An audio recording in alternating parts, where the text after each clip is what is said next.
What happens when our merry gang of Project Cargo professionals swap the quayside for the kitchen? It's time to find out. Welcome to the PCP Christmas Special here in Rotterdam. It's not the cleanest task, is it? I have no clue. It's just something that my mum told me to make sure I did. It's the whole bacon bit, man. This is my mother-in-law Mary's recipe, yeah. And at the end. We'll give them 50 minutes, but of course we'll keep an eye on that. Really is good. Delicious. Absolutely, I'm going to have more. Hold on, Hank, you've got some plastic in there. That's it. Fish that out. Actually, it's the whole bacon bits, man.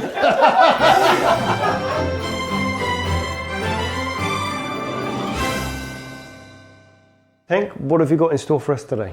What I've got installed is what we call Boerenkool stamppot. It's a genuine Dutch, a traditional recipe.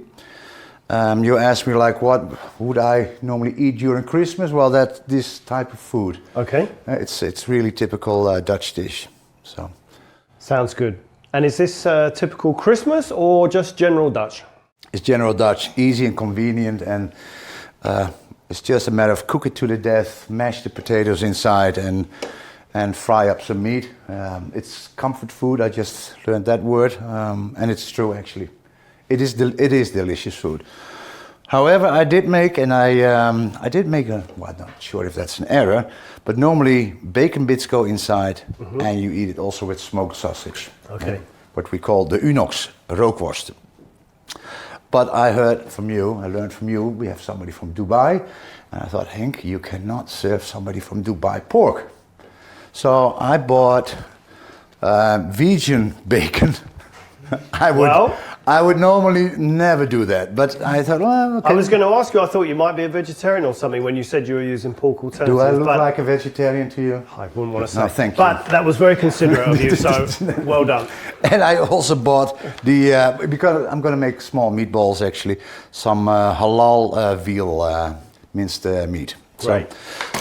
So we're going to do with that, with some herbs, some potatoes already sliced, because I was not envisioning myself slicing potatoes here for everybody.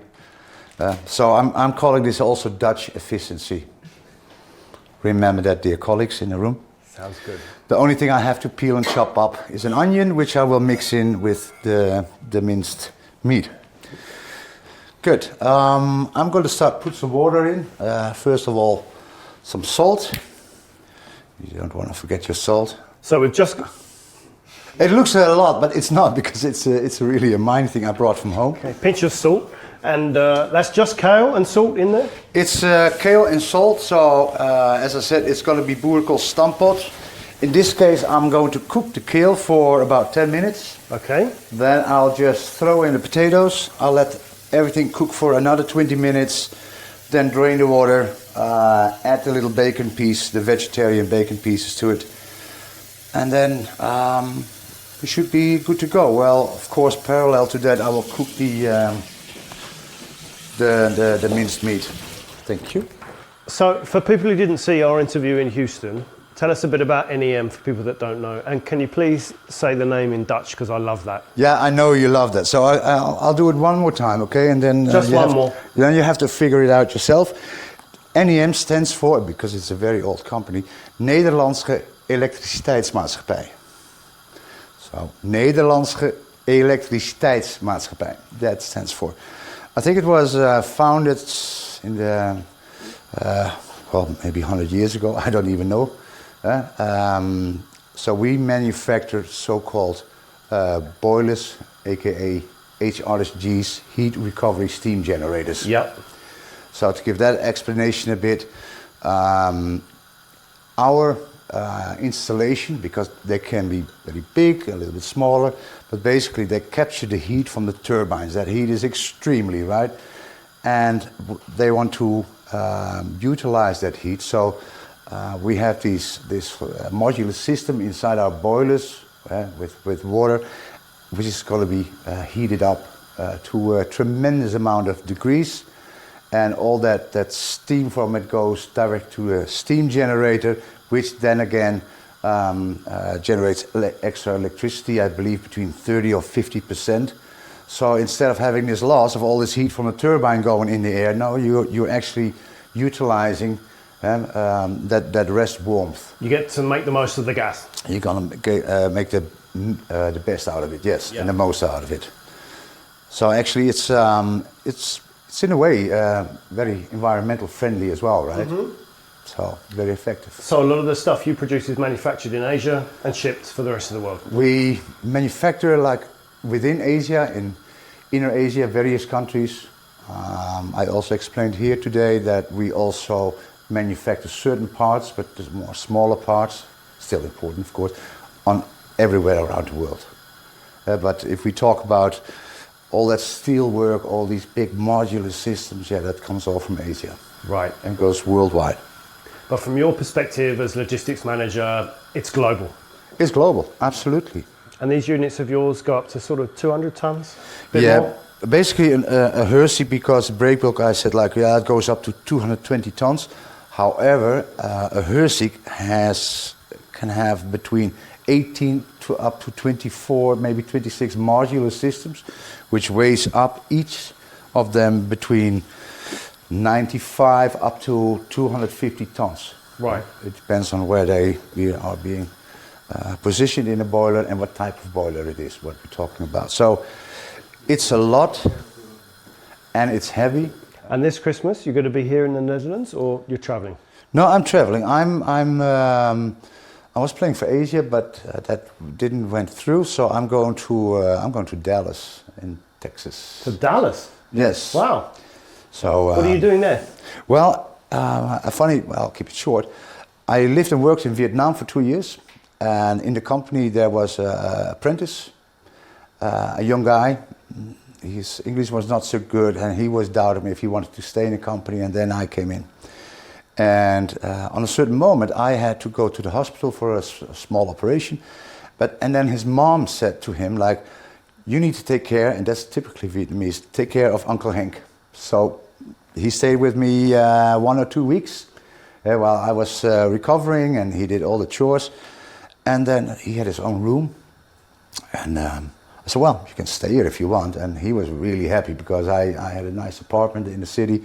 So he stuck with me for 2 years there in Vietnam, and I learned him everything about project logistics, how to calculate, how to negotiate, whatever you have in the book. And I also had his English improved. We bought English books, Netflix without subtitles. For this guy? For this so guy, you for kind this of young invested man. in him? Yeah, so I mentored him. And the unique way was he was actually living in my house. But he was in love with my fridge actually, because he really liked cheese. So that was an incentive for him. But we kept in contact. I even was at his marriage in Ho Chi Minh City. And then he went to Dallas. He got some kind of scholarship, work student visa or something. And now he works up there with his wife. And him and me and his family, we basically adopt each other, right? So this is also one of the magical things you see when you travel around the world. When you meet people, you make new connections, and that's great actually. I truly love it. But you've got a house in Asia? I've got a house in Laos actually. Okay. And so since 2018, and together with my partner, he lives over there, and he maintains the house, takes care of everything. That's also, and he works also for himself, so that's the reason I couldn't go for Christmas, because it's tourist season and he's a tour guide, right? Right. It's almost boiling, so I'm going to focus on the veal. Okay. I'm not going to talk too much because I can't do two things at the same time. No problem. So that's going to be interesting. Oh God, I need to put in the onion just for the flavor, otherwise it gets very boring, because veal is a little bit dry, right? I love veal. This is just for the flavor. So the veal is going to be fried? Yeah, it's just like a bit of a meatball kind of thing. Normally I would love to, I forgot actually, to put in some Dutch cheese, right? Mix it in. And that gives some extra flavor. Well, in Holland we put cheese everywhere, right? So, some black pepper, some nutmeg. We're going to put that on the kale as well. Kruidnagel, I forgot the name about that one. Not cloves. Cinnamon? Cinnamon, that's it. No, it's not cinnamon, it's not caneel. Oh, kruidnagel is cloves, no? Cloves, yeah, Cloves, some yeah. clove powder. No, But I have to learn this Nederlands. from the Irish, man. It's cloves not too much because it is a strong taste, right? And then some salt. A dash of salt. A dash of salt. Now we're going. Now, yep. Now we're going in. Oh, We've introduced a new dash. A dash. Yeah. Double the dollop and the smidge. So I didn't know how many people were here, so that onion is welcome. It gives some more volume. And what we normally do in Holland, and because we are in a way stingy as well, we will throw in an egg and some bread. How do you call it? Breadcrumbs. Breadcrumbs. Breadcrumbs. Yeah. so what is typical Dutch cuisine, Henk? We don't have that. No? No, not really. And people, Bitterballen and bitterballen. kroketten. People would disagree maybe. But those are the snacks, right? We have good snacks, truly unhealthy, like the bitterballen, the frikandellen, and Brown fruit. yeah, we call it the brown salad. Brown salad, yeah. No, it's really these kind of dishes, and we also have, it looks like a bit Scottish, where we cut up the onion and a carrot and pork belly and throw it in the pan. Yeah. And get some kind of brothing, which is actually great winter food. Yeah. Meat, So- potatoes, vegetables, the warming stuff. Yeah. Yeah. So it's brown beans. They're quite big, your meatballs. Sorry, can you say that again? Say that again. No, I'm just looking. I mean, it's It relates to the size of my shoes. been a lot. What we could do is that It's been a long time since I've seen a meatball that sort of size. Otherwise, you make the size because I have 5. I'll focus on this one. You fry it up. Why not? Okay, I'll make them a bit smaller. Yeah, I'll wash you- my hands and I'll reball them. Yeah. Please wash your hands. You better hurry up because I'm going to throw in the tatters. And Right. Then, No. I've got 3 balls ready to go in. all right. The rest are going to be up in short order, Henk. Okay.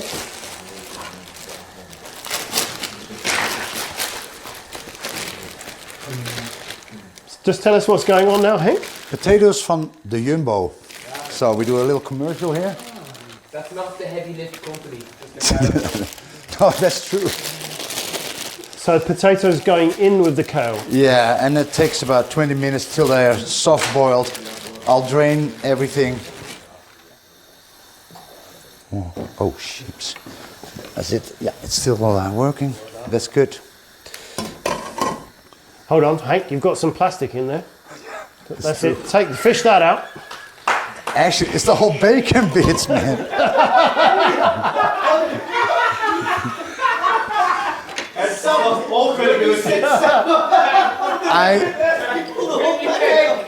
I demand some editing right here. God. Demand some respect, Henk. Come on. I love it. Right, we're ready? I'm ready to go in. We're ready. Well, Should I do it? put in your balls, Yep. Okay. please. Here we go. I'm going in. All right. Expert massaging on those balls.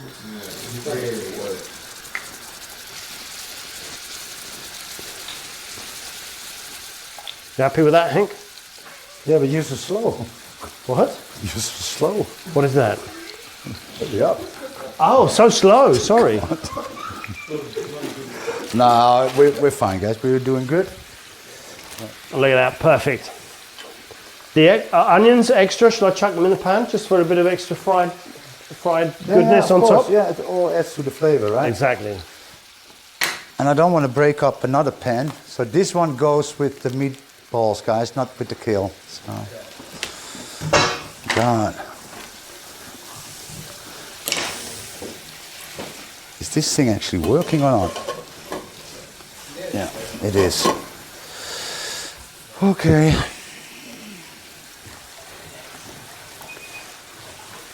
Yeah, I better need a fork here. How did they work out for you, Henk? Yeah, they work out fine. We have not tasted meat, right? If it's not, if it has enough salt or whatever. All right, we need to put this one up. Oh. I'm looking forward to this, I've got to say.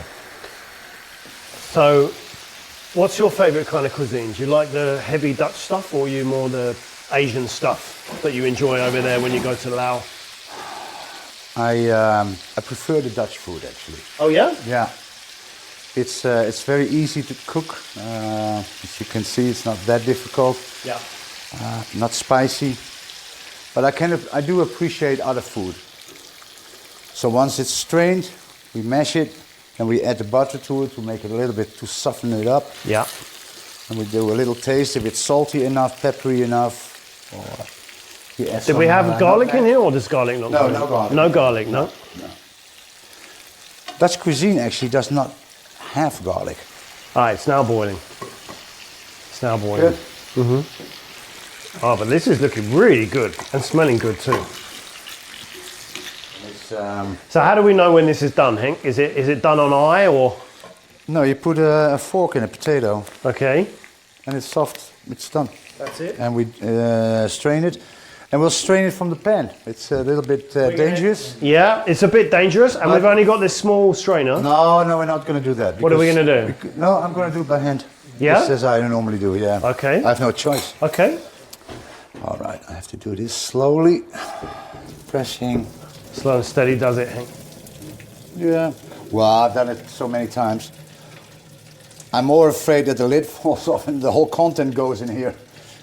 So, if you want to do some aggression therapy, you can smack that thing if you want. Okay, I'm going to mash it. Yeah, mash it. Do we have to put butter in here or? It depends on how dry it is. So Okay. First start the mashing and bashing. Feels a bit dry, Henk.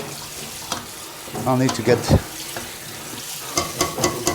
the wooden spoon. Oh, Christ. What? Give me a knob of butter, Henk. I reckon that's going to just loosen this up nicely. Shall I? Yes, you. Is that a lot or is that all right? Chuck it in. Is it dry or not? It's dry, Henk. I'm telling you it's dry. Oh man, you. Right, that's it. Right. No, give it to me now. Give it Come some on. muscle. That's it. Jesus. See, I reckon John would put some olive Just oil in peel. this. I reckon I would. I think some olive I reckon oil. I would too. But it's probably not very Dutch, is it, to put some olive oil in this? Can I put some more butter in? Yeah, just chuck it in. Can I? You can. You chuck in some butter. Addy style, ready? Good. You go. Get some nutmeg in. And I know already some black pepper. And then when we mashed everything together, we mix everything, we'll taste if it's salt enough, all right? Okay. Because normally the bacon bits would make it salt. Right. So you would be careful adding in extra salt. So then you see. But you put a tiny bit of salt in the beginning, right? Yeah, but that was in a kale. It's just okay. strained in the water, right? Yeah. Do we have milk? Did I see milk in the fridge? We have milk. Do you want milk? How, yeah. Adding a little milk to it helps. Mm-hmm. And sometimes what it gives a nice taste is coffee creamer. Coffee. Coffee creamer, yeah, to add that to it. So if you take a fork or whatever and taste it, if it's Okay. salty enough, and then we're good to go. You taste?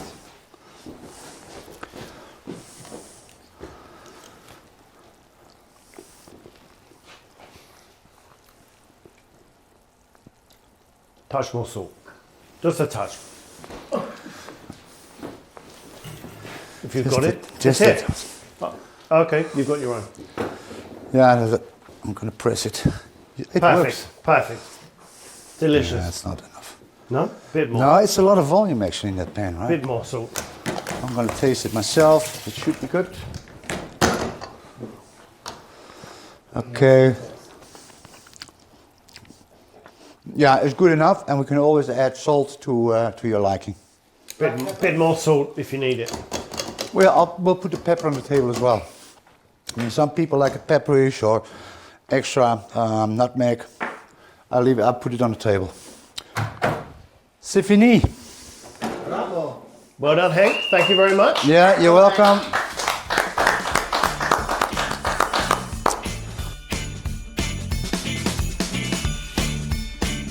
One tablespoon of corn extract, 1 tablespoon of vanilla.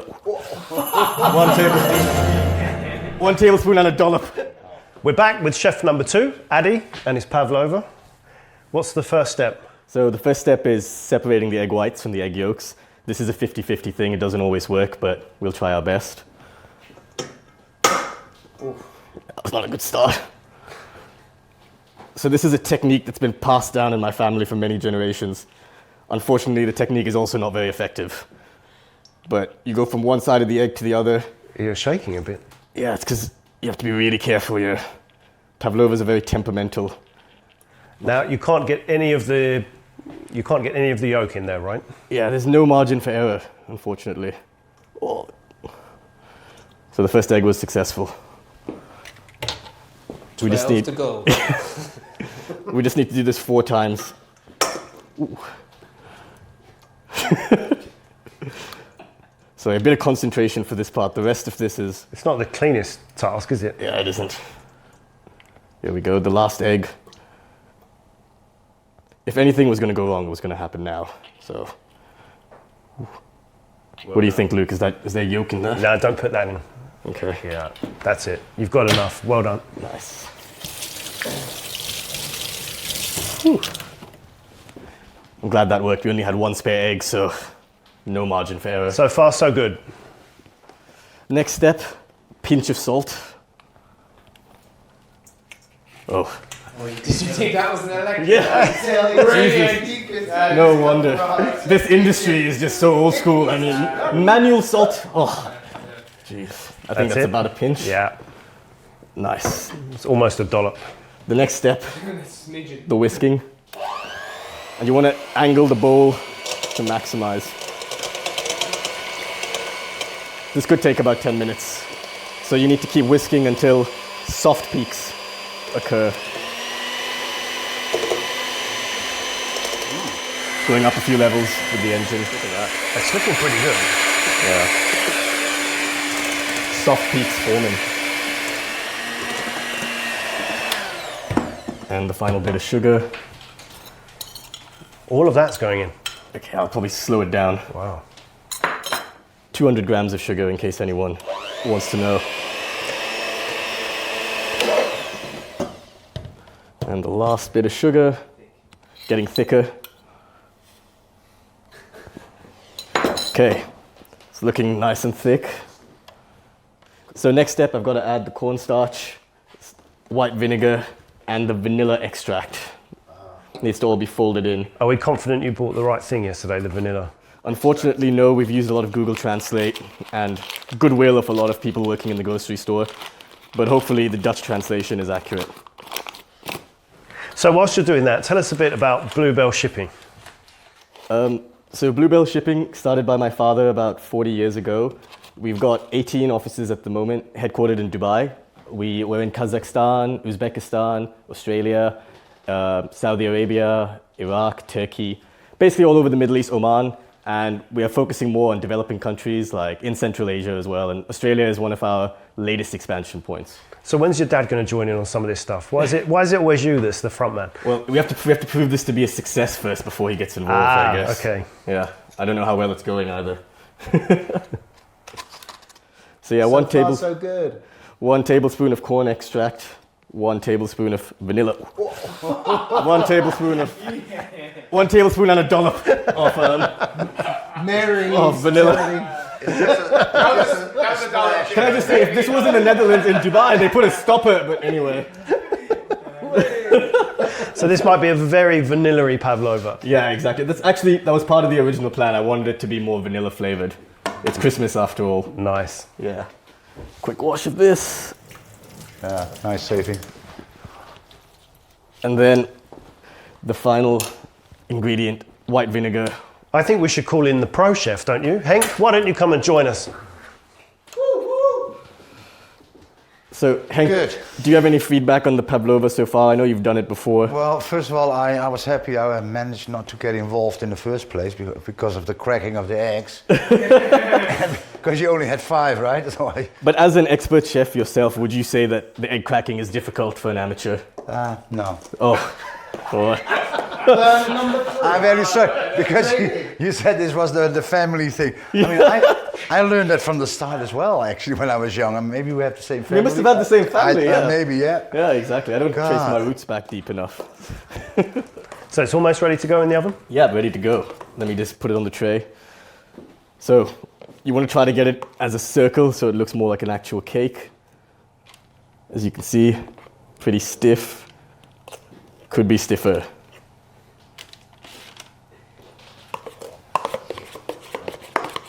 Nice circle. Yeah. The shaping comes second. Looks nice and thick, silky. Yeah, thank you. Should be thicker, but you can only do your best. Here we go. Put that away. Shape it. This is, oh gosh. This is a special technique. You use both sides of the spoon. Very few people know this. Oh, who taught you that? It's a family secret, It's right? another family secret, unfortunately. I can't reveal. Wasn't your dad, was it? Ideally, this is meant to be a bit higher up, but again, it's probably It's sagging a bit now, isn't it? it's probably the European ingredients. You know, It's definitely drooping. we're used to high quality stuff in the Middle East, and we're just not used to working with this stuff. There you go, beautiful shaped meringue. Little P on the top for PCP. Oh, there we go. There you go. Well done. There you go. Look at that. Next step, put it in the oven, preheat it to 150, keep it at 120 degrees for an hour and a half, and ideally leave it overnight. So the Pavlova's out of the oven. Happy with that? A little bit cracked, but I mean, we're meant to leave it overnight, and unfortunately we didn't have time for that, so that's probably why it didn't come out perfect like it normally does. Normally. It's looking pretty good though. Yeah, I'm happy with it. So next step is the whipping cream. I would say this is the essential part in making it look like a Pavlova. So just 300 ml slag to add to this. The bottle's 500 ml, so we have to No, use it all, make more. estimate. You can't change the ingredients. Why not? Nobody too wants a risky. little bit of cream. Make all the... Next step is whisk it a little bit till soft peaks form, and then add a bit of sugar.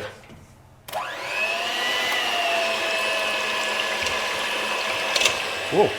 This is all part of the process. Lively one. Does that always happen? Yeah. There's no other way, I think. It's a messy business. Yeah, it is. 2 tablespoons of sugar.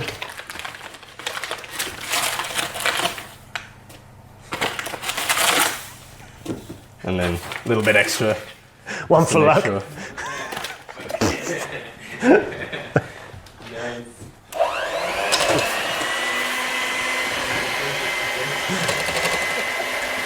A little bit messy, but definitely thickening up now. Look at Yeah. that. Oh yeah. Wow. Actually looks nice. Yeah.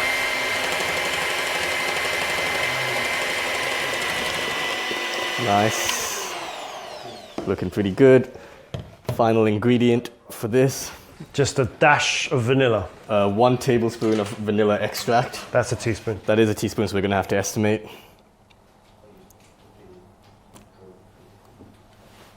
Probably 3 teaspoons to a tablespoon, right? We can check. Somehow, a lot of the bottle's finished in that, but anyway. Once that's done, a bit more whisking, and then we're done. Smells good. Boom. Looks good. Whipped. Whoa. Yeah. Oh, nice. Break the third barrier. Where is one more spoon? Oh, wait. There we go. So next, Add the whipped cream to the meringue. Spoon it on generously. Delicately. Generously. So a traditional pavlova should only sit on top, but I've obviously added my own twist to it, where I'd rather it go inside as well. Yeah. For more consistency. Multi-layered, more textures. Yeah, exactly. All part of the plan. Yeah, from the very beginning. Wow. Actually does look good. Nice one, Andy. Thank you. Very nice. Hopefully it tastes as good.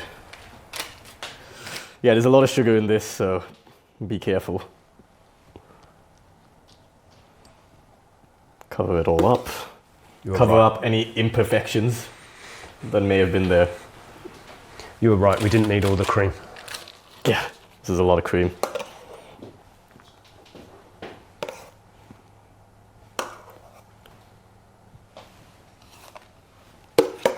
And then the final step.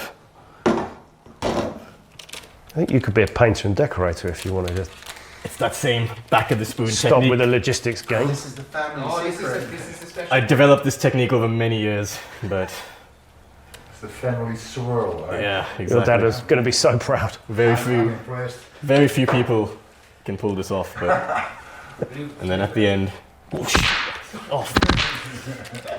Cut that part out. And then just a little crown on the Wow. little. That's called crown. That's it. There you go. Addy, you've outdone yourself. Yeah. So good. Wait, there's more. The final step. The final step. The fruits, the toppings. Some fresh strawberries, fresh blueberries. Just got to chop them up. Did you wash them? Yeah, all washed. Yeah. Maybe Henk was right about not needing to chop the strawberries, but Thank you.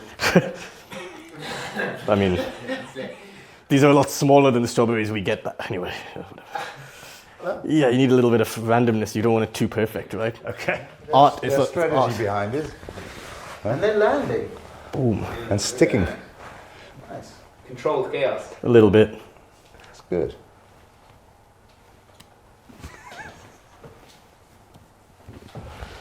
Then you take the base strawberries.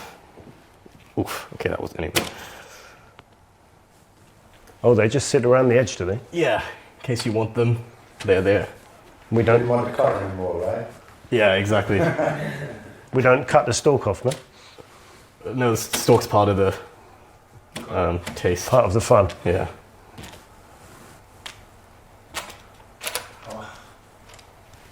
Bit of meringue, bit of dash of blueberries. Step back, Luke. Fantastic. One final spoon of sugar. A few blueberries extra on top. Oh, that's great. Then along the sides. Cut that one out.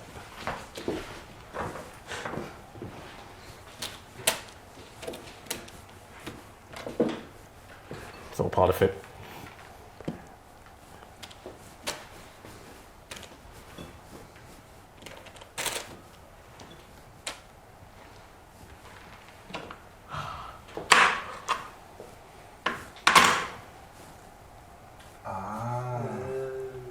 Wow. Well done, Addy. That's the meringue. Looks great. Nice one.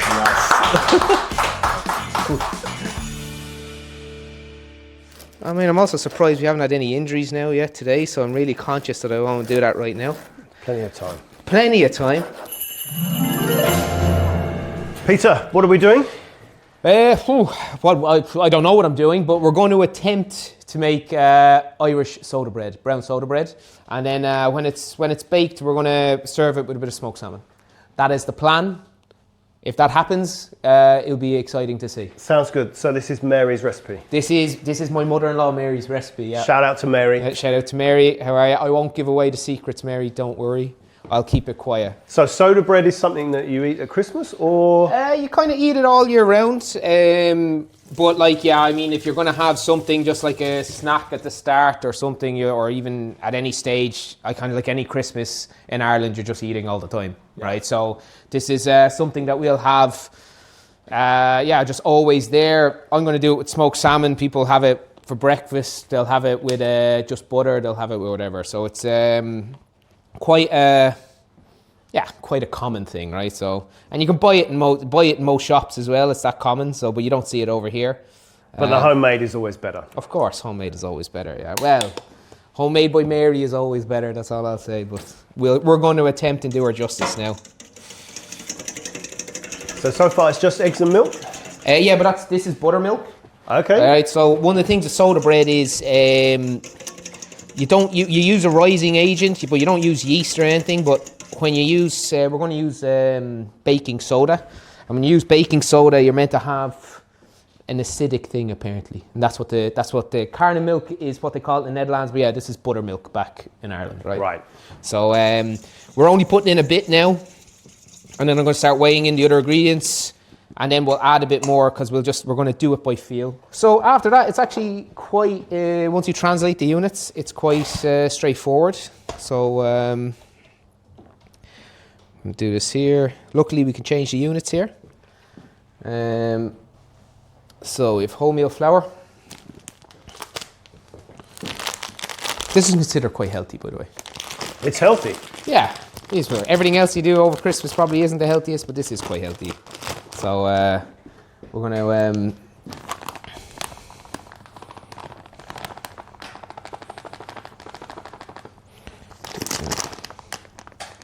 It was quite fun today. Some of the ingredients is quite hard to find here in Rotterdam. Tell me about it. Yeah, Trying to find brown sugar yesterday. It wasn't easy.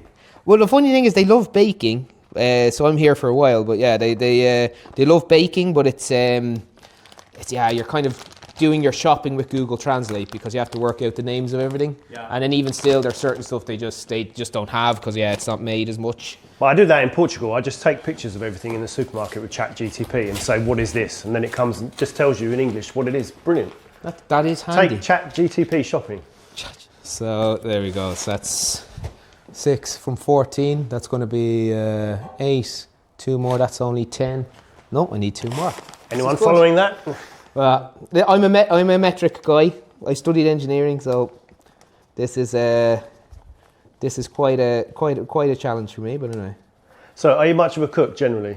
Yeah, regularly cook. Yeah, no problem. So what sort of stuff is in the Molloy household for dinner? For dinner, Guinness. Guinness. Well, we made steak and Guinness pie. Isn't a bad one. Yeah. I love a steak and Guinness pie. Of course. I'm from Ireland, so stuff with potatoes. By the way, this is officially a dollop. That's a dollop. That's a dollop. Mary's dollop. That's a dollop, I think. There you go. That's a good one. That's a good dollop, isn't it? And then last thing, make sure I've put everything in. Yeah, let me just put in bits. This is just for a bit. This is a bit extra. I won't say. This isn't on the recipe, but this is what my wife recommends. You can pick that up here. This did is, you, in Holland? Yeah. So this is just linseeds. It just gives it extra bit of omega, isn't it? Omega something or another. I do it as if it wasn't healthy enough. So we'll just put some of them in. So talk us through what's gone in so far. Flour? I don't know, were you not paying attention? No? Well, 'cause I've already lost track of it. You chucked it all in, it was hard to follow. So we do a mix, right? We don't do full just wholemeal flour. We do a mix of plain flour with wholemeal flour. Couldn't get wheat germ in the Netherlands. Tried. But usually then you put in a bit of wheat germ and you put in some Menon, which is, this is just wheat bran, basically, right? And then so it's kind of quite a fiber-rich bread, and then it's just kind of straightforward mixing it after that. The last thing is our raising agent, so we just need a little level teaspoon of this. I'll probably put in a tiny bit less because Is that a smidge or this is actually a spoon. This is an accepted measurement of teaspoon. Teaspoon. Yeah, Standard teaspoon. Standard teaspoon, level, right? Not a heaped one. Has to be level. Because also if you put in too much of this stuff, it's not the best. And just while Peter's stirring away, I'm just going to explain what we're doing today. We've obviously got a different kind of episode. We wanted to have some fun, do something a bit different for the end of the year. But if cooking's not necessarily your thing, stick with us till the end. We're going to have a group discussion, review 2025, look ahead to 2026. And thanks to Bluebell Shipping for supporting the show. back to Peter. All right, okay. So now what we have is, you can see it's kind of still quite dry. So I'm going to start adding the milk to make it into, bind it into a nice dough ball. But I don't want to get it too wet either, right? So we're going to do this quite each bit of a time, and now it's kind of more play it by ear, as we would say. Nice. So Peter, tell us a bit about yourself whilst you're doing that. What's an Irish lad doing in Rotterdam? Right, well, so I originally, so yeah, I've been in the industry since I finished college in 2008. So I studied marine engineering, went to sea as an engineer. I was kind of originally sailed on tankers. I was the last cadet in the QE2, actually. Wow. Yeah. What was that like? It was just, for me, it was just fine. It was just like, I think they're getting, the ship was coming to end of life, so it was quite interesting to see how a cruise ship runs. But after that, I went on to tankers. I quite prefer the tankers, if I'm honest, than the cruise ships. But yeah, it was just a different way of doing it. But I love the industry in general. So any extra ship type or anything I can be on, I was quite happy. And then did that for a few years. And then I came ashore to a seismic support company in Cork in Ireland.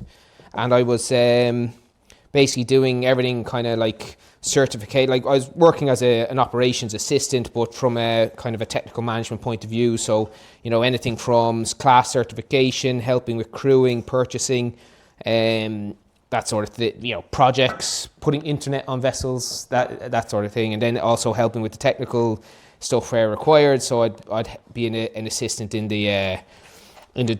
dry docks. A few years later, they also had a stevedoring and agency department, and they got a large project for a drilling project. So they asked me to go into, I had done, was it quality management at the time? So they asked me to go in there and help with the quality management because they needed it for the contract. And so I went in there, did that for a few years, and then you kind of get to a point, well, how can I go any further? And that's when myself and my wife as well, she's now my wife, we both work in the industry, and we both said, okay, let's go and go somewhere and see if we can build our careers. And we looked at all the different, everything was on the table, every location, and then we just kind of looked at Rotterdam, looked at the quality of life we could have, the opportunities as well. You know, when you're moving country, you don't want to just move to one place where there's only, you know, one possible job. You don't know how that job's going to go or whatever. Yeah. So we kind of look, well, listen, we can always change what job we're doing, change what company we're working with, because there's just so many opportunities here. So yeah, we and that was it. Yeah, came here, moved over to be a tanker operator, did that for a while, and then I was actually recruited to work for a commodity trader to build their vetting system. A while after that, I said, okay, let's see how I can push this weird mix, and I started my own company. Nice. So yeah. So a lot of people know you from Drury, but as you said, you do have your own company. So what else do you do? Right. So yeah. So I have my own company. Is C3R. So it's which I learned after a while. Naming a company with an or in it for an Irish guy seems to be very, very tough for everybody with my accent, right? But anyway, what I specialize in is I do the 3 R's basically mean risk, reputation, and response. So originally I was going to just bring kind of vetting to the financial side of shipping. Yeah. Right, and help out help banks. Help banks with their portfolios and that sort of stuff, and we kind of soon realised that wasn't getting much traction. But what I did see got traction was when I linked it to valuations. So we built out. I partnered with a sale and purchase broker called Friday & Co, and we built out a whole kind of. We started bidding for bigger like portfolio projects for valuations. And then naturally you start gathering more and more data, and we ended up starting to do our own analytical reports. And like I specialise in, say, niche trades, so like the small coasters. Let you know what I'm doing here, will I? You please. Yeah, so now where you can see kind of it's not too wet but not too dry. Okay. John, do you want to top up? Oh, I'd love one. Why don't you come and join us? John's coming to check how we're getting Lee. on. Come on Cheers. in. Cheers. I think you two guys know each other man. well. Cheers, welcome, good to see you, man. This is looking great. So how much kneading does that need? Does it need a lot? No. So yeah, so it's not like it's not like other bread. You don't need a lot, but you just want to make sure you so you put in the moisture to bind it all together. Or you want to distribute that nicely, and like I said, you want to get this feeling that it's not too sticky. And now my main thing, because I split it into 2 loaves, is I want them at the same size, because otherwise they're going to cook different speeds, right? So yeah. I want them as close as I can together in size, and then that's it. We're actually kind of good to go. We'll put them onto the tray here, and then we'll put a little relief cut on it. So a relief cut. Yeah, isn't that what they are? What's a relief cut? That's Because you've been coming up with a few kind of sayings today. There's a smidge. There's a smidge. There's a dollop. And there's now a we've Mary's. Yeah, maybe. Level. Mary's going to be working in the heavy lift industry by the end of the week, right? So what we're going to do, just because, all right, if you don't do something now, if there's a weak spot in this that I haven't thought about, it's going to kind of grow out that way. And I do want them to try and grow in one direction. So I'm going to do a relief cut, making a thing. It may or may not work. Sometimes it goes terribly, sometimes it works. So we just need, if you have a knife there. Small one? Yeah, small one, yeah. What's that? Perfect, yeah. So then, so it's just like, you see, that's why you see on breads where they have this cut along the centre, and when you get it, it's kind of all open up here on the top. Mm-hmm. This is why they do that, but you're gonna have some baker now online going. He's done this before, isn't he? He's gonna say, this guy doesn't know what he's talking about, but it's fine. If that baker wants to call me about analytics about the shipping industry, that's where I'm listen, good. if it all goes pear-shaped in shipping, I'll tell you. It always goes pear-shaped shipping. Right, now this is it. I'm going to put it in the oven for an hour, right? 50 minutes, we'll keep an eye on it. At what heat? 200 degrees. We preheated 200, ready to go? Ready to go. And then we'll just keep an eye on it, and then afterwards it's just prep. We'll give them 50 minutes, but of course we'll keep an eye on that. And I'm not used to this oven, but we'll try it with this way. Up, there we go. That's 30 minutes, perfect. And 50. Always put the timer on, very impressed. Yeah, there you go. He seems to know how to He handle knows it. his way around, doesn't he? And there we are. He's an engineer.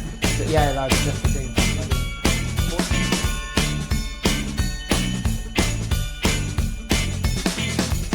Okay, so we're back. And we've survived. I mean, I'm actually quite happy with these. Those relief cuts I did earlier did absolutely nothing. I think they've saved the day. Well, I don't know. They didn't expand as much. It came out the side a bit, but all in all, they cooked quite evenly. But let's find out. We could. This is going to be interesting when we cut it. So let's. We'll take off the heel first. See how it looks inside. They look pretty equal. So that looks all right, doesn't it? Looks good. Doesn't look too bad. It's a bit crispy, so maybe I kind of had the oven a bit too high. Right. But there we go.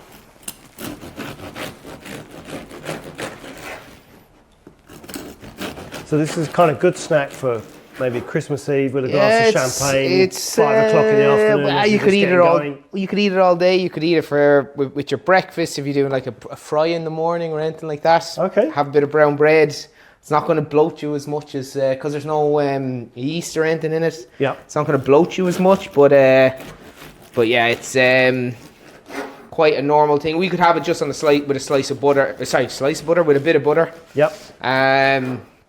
And then you kind of like if you want to fancy it up for a dinner or something, you'd probably cut these slices then again in half or maybe into thirds, and make it a bit smaller, a bit more delicate. smaller, a bit more delicate. But usually what happens is this goes out there kind of bit of a starter, but everyone just feeds themselves as much as they want. Hence we have the salmon here ready. And we'll see how this goes. We won't cut up the second loaf, I don't think we have to. There's only a few of us here, so it's alright. It's looking good. I mean, I'm also surprised we haven't had any injuries now yet today, so I'm really conscious that I won't do that right now. Plenty of time. Plenty of time. Alright, so this is kind of what we have. It's a bit of a mess now because it's a bit of crumbs, but will look alright on the table. So what you and I will do, we'll try one here. Okay. So first of all, this is just Kerrygold. I don't want to do a brand name thing. I don't want to get you But it is proper Irish butter. This is Irish Kerrygold butter from Ireland. Yeah. Now, if anyone asks, this is the salted version. For some strange reason, in Ireland, the salted one is the gold label and the silver one is unsalted. Okay. You leave the country, they switch it around. Don't know why. Love to know if anyone from Kerrygold is who's interested in project logistics wants to let us know why they did that. We're super interested. Right, now we'll just take a piece of salmon. We'll take one of these ones here. Wow. Right, we'll just put that there. You don't have to do too much. They're actually quite thick slices. There you go, man. Have a Looks try. great. Thanks, Peter. No butter.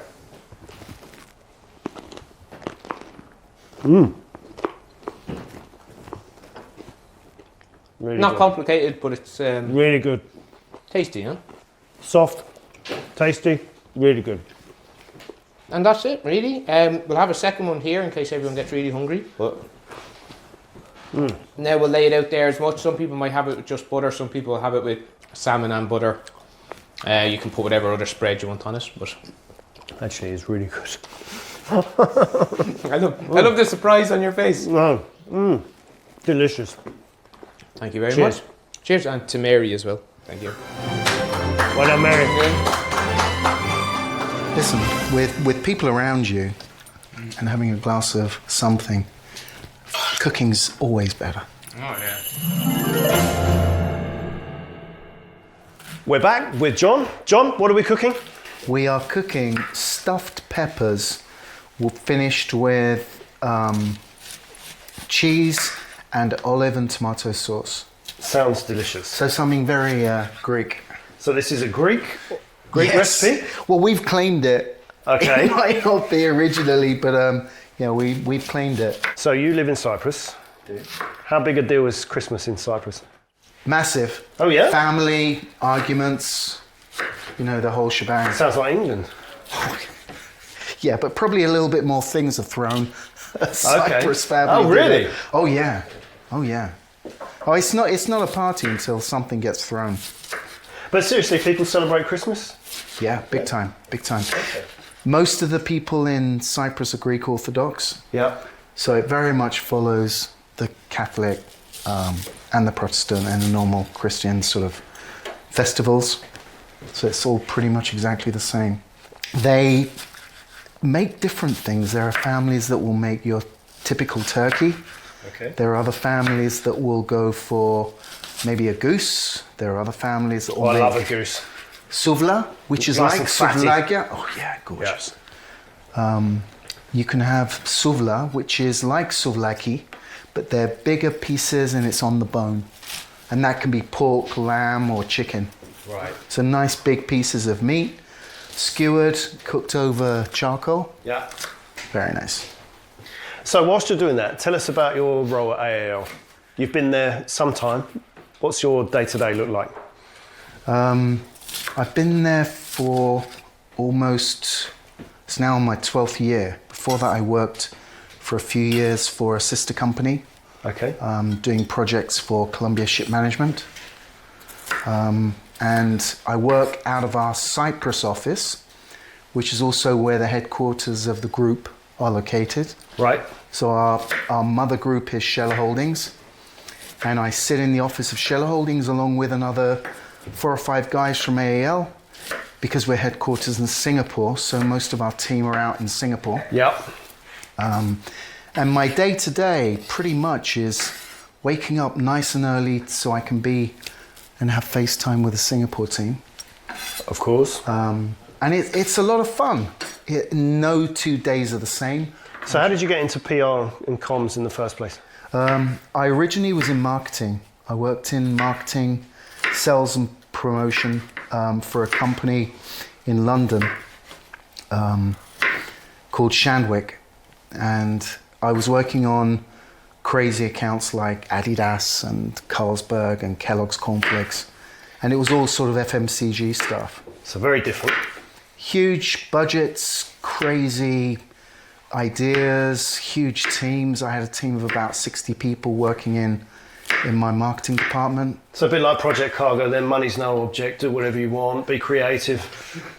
Sorry, are we talking about the same project? Yeah, exactly the same. Exactly the same. So yeah, I got into shipping, and I really liked it. I liked it because I thought the level of expertise and the level of understanding that these guys have, I absolutely love it. And you get to know so many people. I don't think there's another industry that relies as much as we do on networking. Yeah. As much as we all like to say things are changing, and certainly they are changing, I think the idea of actually having face-to-face time with people and the opportunity to discuss things with your clients is the most important thing. Yeah. And nothing replaces that. Unless, of course, we all become AIs, and then it's going to be a doddle. At this point, could I ask for some help? Yes. I'd like to bring in Peter. Peter. Been waiting on the wings. Cheers, yeah. Come on in, Pete. So what I've done is, How can I help? I've chopped my onions, I've chopped my garlic, maybe need to chop the garlic a little bit more. But what I'd like, Peter, is if you could grab the parsley and the fresh mint. Oh, yeah. And also some fresh oregano leaves. Okay, yeah, very fancy. And basically take off the ends of the parsley. Yeah. So you just want the leaves, yeah? No stalks whatsoever, yeah? Not too much stalk, to be honest. It's gonna affect the taste. Okay. How tricky a dish is this, John? On a scale of 1 to 10? It's a simple dish. I mean, there's a lot of ingredients. Is this something everybody can do at home? Oh, absolutely, but just don't follow my recipe.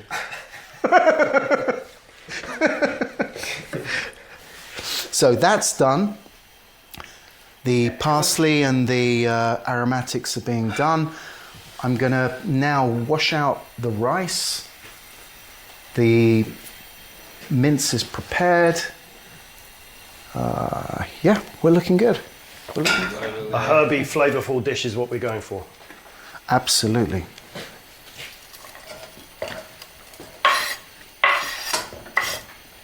I am picking up my piece. Okay, we didn't want those bits.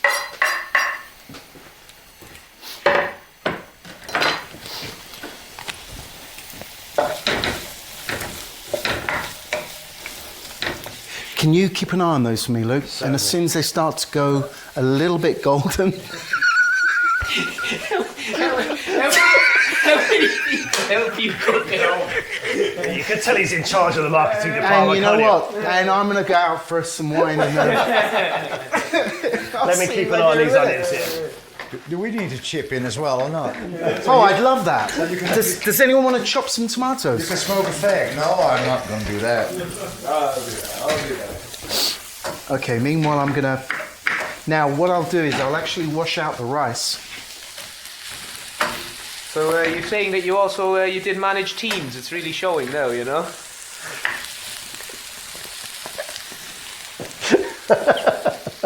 Maybe Sorry, one, I didn't hear a word you just said. maybe one for the bloopers. I'd say these are about 33% translucent, John. Okay, go a little bit more, and then we'll throw in the garlic. So what's the name of this dish? It's called yemista in Greek, Ah, okay.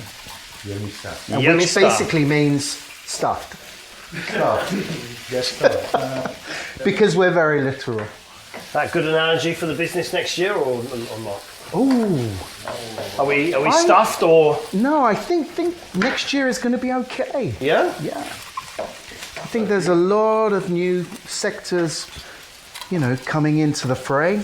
I think oil and gas is going to be coming back with a vengeance. Of course, there's also new types of cargoes with these data centers that are moving, and they need a lot of battery storage. Yeah. No, those units aren't getting heavier, but there are other types of cargoes getting heavier. So you've got your oil and gas, which are obviously big units anyway. And in renewables, you've got blades now going up to 130 meters long.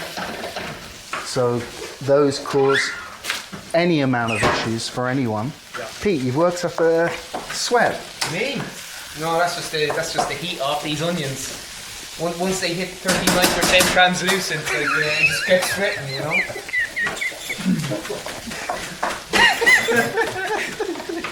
So we're cooking for everyone, including the crew here. So that's why we're going to make 8. Well done. Oh, I think that looks awesome. Brilliant. Perfect. And Shall I turn that down a bit? Yeah. And we'll take it off if we feel that it's going to get too much. Yeah. And then we'll put the meat in. So we've made a foray into South America. I was going to ask you about that. I saw a news item you put out this week. Yeah. It's something different for us, but we've got regular sailings coming in from Asia. So we've got tonnage coming in. But we've also got a big project that's moving cargo between Belém in Brazil down to Uruguay. Okay. And that's going to be quite a regular business. So that will be keeping us busy down there. Okay, I think we can put in our mince. So it's already smelling great. Onions and garlic, can't beat it. no.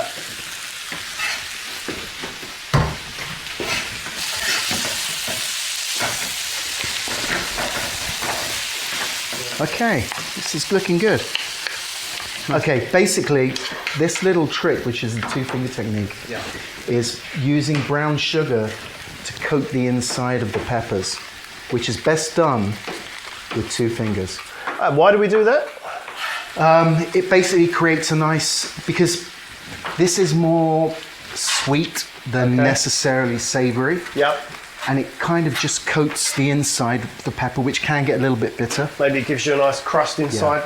And it gives a nice base. And beyond that, I have no clue. It's just something that my mum told me to make sure I did. Okay, I think the only other thing we want to do now, washed my rice. Now we make the sauce. The sauce that we're going to put around, because basically what we're going to do is drop all this, we're going to fill them, we're going to put it into the oven for about, because they're peppers, they don't take too long, for about 40 minutes on gas mark 200. So yeah, the sauce is going to be going around the outside. So basically these don't stick to the bottom. So there's no stock element to this. We don't put stock. No. No. I'm just asking. So we're using just a basic tomato sauce, slightly sweetened probably. One in there. The other one we'll use for the actual mince. And the chopped tomatoes are for that. Right, okay. A little bit of olive oil in there. Never have too much olive oil. Absolutely not. No, the peppers go in once the meat's cooked. We have to do a little bit of more prep. We have to put the rice in, we have to put the aromatics in, put a little bit of oregano in.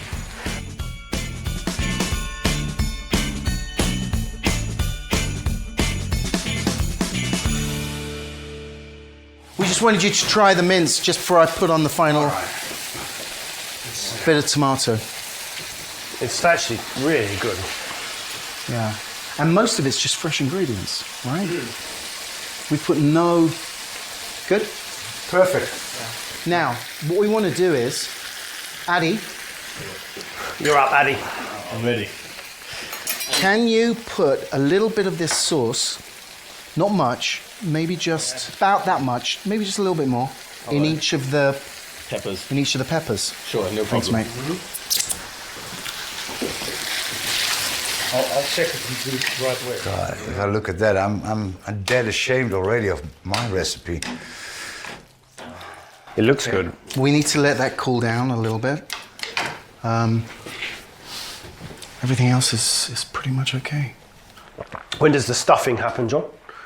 As soon as that gets a little bit... Actually, we can start putting in now, which is pretty easy. We basically get a pepper. What's the technique? It's very complicated. There you go. It's from a slightly lower height than Addy's fruit. And what we try and do is, because we're going to add feta cheese, we just keep it a little bit low. That sounds really good, doesn't it? Yeah. Okay. I love... And we don't cook the feta cheese. feta. Feta cheese goes as they come out of the oven. Oh, really? Never cook or melt the feta cheese. Why is that? It's not the way it's traditionally done. So Okay. the feta cheese is fresh when it comes on the table. Okay. We learned something. Well, I learned something anyway. Well, I had fried feta cheese at a Greek restaurant once. It was fabulous. Yeah? Oh, it is nice, but it's just not the way it's done on this particular For this, dish. it's not the way. Yeah. Honestly, I think cooking is really therapeutic, but everyone's got to find the way that they like it, right? And I love it with people around. It's always better. Now, put this along the bottom so that it doesn't stick. Actually, I might need to put some more butter in this.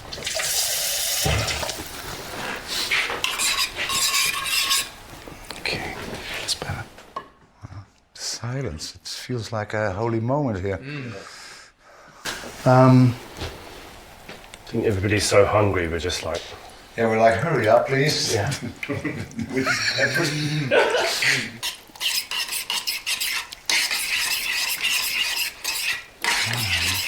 Okay, we're done. Yeah.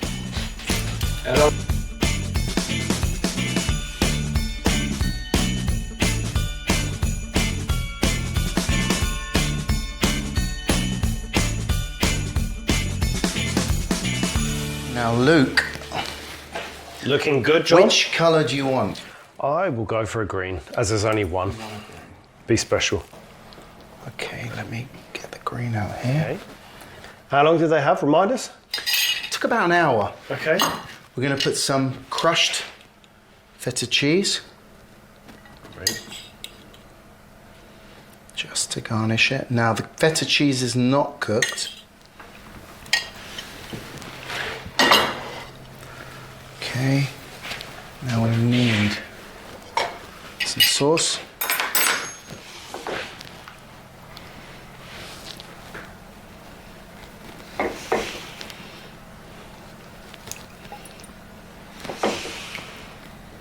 Wow. It smells really good. It does. It does indeed. Bit of oregano. Put a little bit of oregano on top. That is ready for you to try it. Shall I dive in? I think you should. Let's have a try. Wow.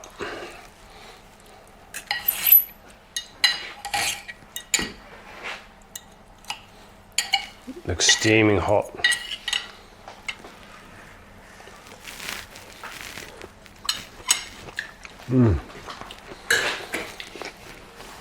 Really is good. Really is good. Delicious. Absolutely, I'm gonna have more. Absolutely delicious. Wow. The feta is just. Skever's going to be really pleased. Well done, John. Cheers, mate. Absolutely delicious. Cheers. Cheers. Cheers, everyone. Thank you so much to everybody who supported PCP in 2025 and for watching our first Christmas edition. And on that note, special thanks to Bluebell Shipping for sponsoring today's event and making this whole thing possible.